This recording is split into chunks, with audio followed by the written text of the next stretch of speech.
Welcome to our channel Quaint Cosmos. In today's video we will talk about Cooper pairs. Cooper pairs you will find this topic in the subject of superconductivity. So superconductivity, there you will find this thing that is known as a Cooper pair. Cooper pair means this is actually a pair of electrons. You know that electrons are negatively charged, and if you talk about two electrons, then they should repel each other. That is the law of nature, and that's why we are getting stable atoms. That's why stability of atoms is possible, okay, and that's why we exist actually. So law of nature is what? The like charges should repel. Means here electrons, we are talking about only electrons, because Cooper pair occurs only in case of electrons, no other particles. Okay.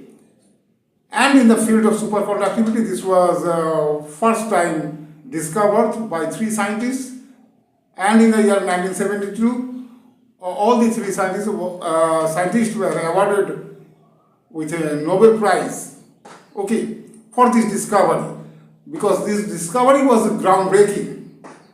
This opened the door to quantum computing, then other technologies also. And to know the truth of the universe or the reality of the universe, this opened the door, because in the field of quantum mechanics, this is very important. Okay. Yes, in the field of quantum mechanics, this is studied. Again, in the field of superconductivity, this is studied. Okay, so because this is a quantum phenomenon, Cooper pair is nothing but a quantum phenomenon. So what happens actually here, you will find that electrons defy repulsion.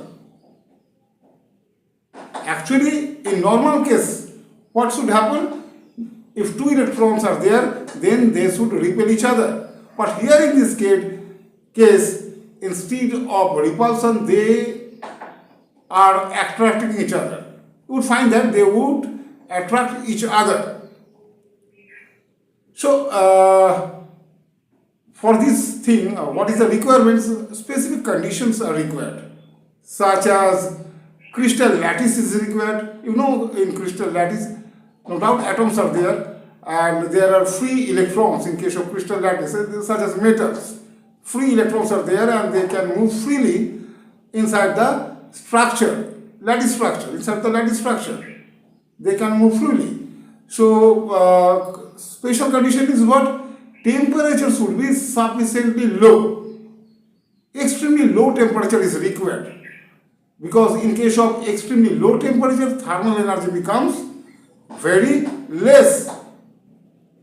Thermal energy of the atoms become very low, and in that case quantum effects can dominate, because Cooper pair is nothing but a quantum phenomenon. So if you want to see quantum effects, then in that case you need to reduce the thermal energy of the system. That means you need to reduce the temperature of the system. That's why the temperatures which are required are nearly absolute zero temperature. Only in that temperature this phenomenon occurs. So what happens actually? You know, when electrons move through a lattice, in that case a lattice does not remain rigid. It actually distorts. And while distorting, in that case there is a point where actually compression occurs. At the point of the electron, when electron moves, in that case there is a distortion of the lattice. So there is a compression of the lattice structure. So a ripple is created inside the lattice, which is known as, means vibration is created. Okay, and that vibrations are known as phonons. I think that is known to you. Those vibrations are known as phonons. That means phonons are quasi-particles. Anyway, we are talking about right now Cooper pairs. So since so therefore what happens? Electrons leaves behind a trail of attraction, And when another atom follows that trail, it feels a force of attraction toward the first electron. That means here what happens, a pair of electrons form, because here the first electron and the second electron are attracting each other due to this phenomenon. So what is the requirement here? Lattice structure is requirement through which electrons are moving.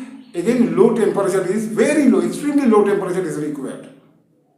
Only in that case this can happen. So a pair of electrons is formed, and that pair is known as Cooper pair. Okay, that pair is known as Cooper pair. This is according to the name of the scientist who discovered this. Actually, three scientists together discovered this phenomenon, and accordingly they were awarded with Nobel Prize in 1972. Okay, so you can see that a pair of electrons has already formed, and interestingly, their spin and momentum both are just opposite to each other. That means this is a case of perfect symmetry. Their spin as well as momenta are just opposite to each other. Though they are not close to each other, there is a sufficient distance, and on the order of few hundred nanometers. That is the distance between them. They are not bound together by zero distance or extremely low distance. Sufficient distance is there in between the two electrons, but as a whole they can move, they can work together. As a combined system, that two electrons, that means that pair can move and work together. And when they move, they scatter, they don't scatter off atoms, they don't lose energy as heat, and that's why the resistance of the crystal lattice becomes zero. That means electrical resistance becomes zero, and then we can see the effect superconductivity, conduction of electricity without any resistance. That is known as superconductivity. So this is the reason. So what is the reason? In short, Cooper pairs are formed, and that's why superconductivity, this phenomenon becomes possible. And that's why we are saying in this case, in this special case, that electrons are defying repulsion. Okay, so this was all about the Cooper pairs. Okay, so this was all about the topic, or this was all about today's video, and this is the end of this video. Thank you for watching this video.